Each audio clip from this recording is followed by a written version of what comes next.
what's been inspiring about the work that we've been doing with Iman is it's really created a venue for us to assemble a team that wouldn't necessarily work together otherwise.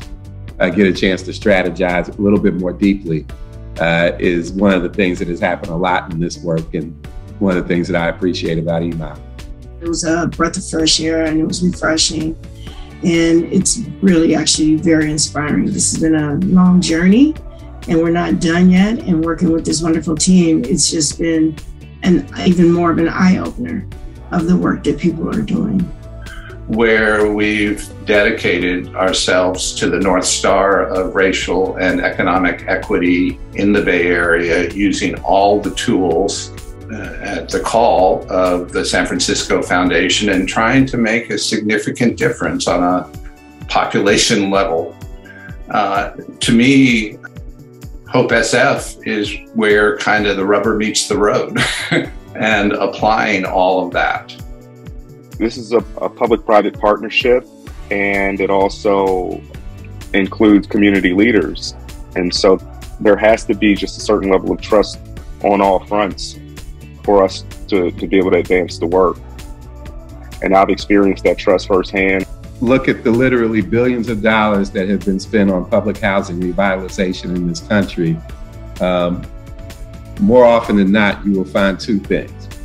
One, that all of that money was spent on bricks and mortar, and almost none of it was spent on kids and families. And two, that the end result has been to push the kids and families that lived in these public housing developments for decades out of those communities into surrounding communities. That is the majority of the time what you see. Hope SF has turned that paradigm on its head. It seeks to spend just as much on the kids and families as we spend on the bricks and mortar, because we know at the end of the day, it is about the kids and their families. I think a lot about resident power, and kind of an anti-racist approach to the work that we're doing, because I think this is a very, a much more, progressive approach to trying to get a lot of community work done, right? Is that we have systems where we have residents at the table. And so for us, that has culminated in the residents deciding that they wanted to pursue a guaranteed income pilot. And so what that looks like now is just fleshing out the details of that pilot. We do community events anywhere from 4 to 6 a year. And we do these events with purposely in collaboration with SFPD and other community-based organizations, right? And organizations outside of the development. And we're doing it through a lens of how do we change the narrative and the narratives of people's mindset. We often think about geographic location dictating someone's life outcomes.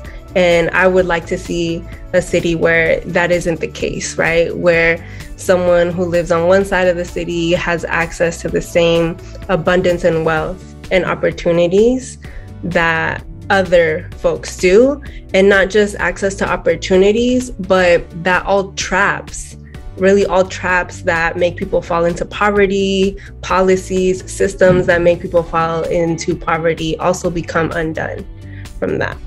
And so changing that mindset of our younger generation, of letting them know that no matter where you live, you can run for things, you can strive to do better.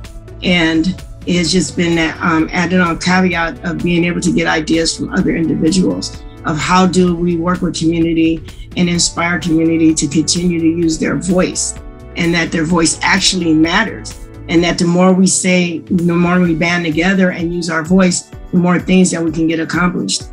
And so I love being able to be here on the ground, and I can see the different transformations that are happening. Our radical love for residents is really, I think, for me, what I have felt is the North Star that really guides us, right? And so understanding the residents' experiences, really being able to work in tandem with community, I think that to me is just kind of the highlight of Hope SF. I believe deeply that if the Bay Area can't achieve some measure better measure of racial and economic equity, I wonder who can.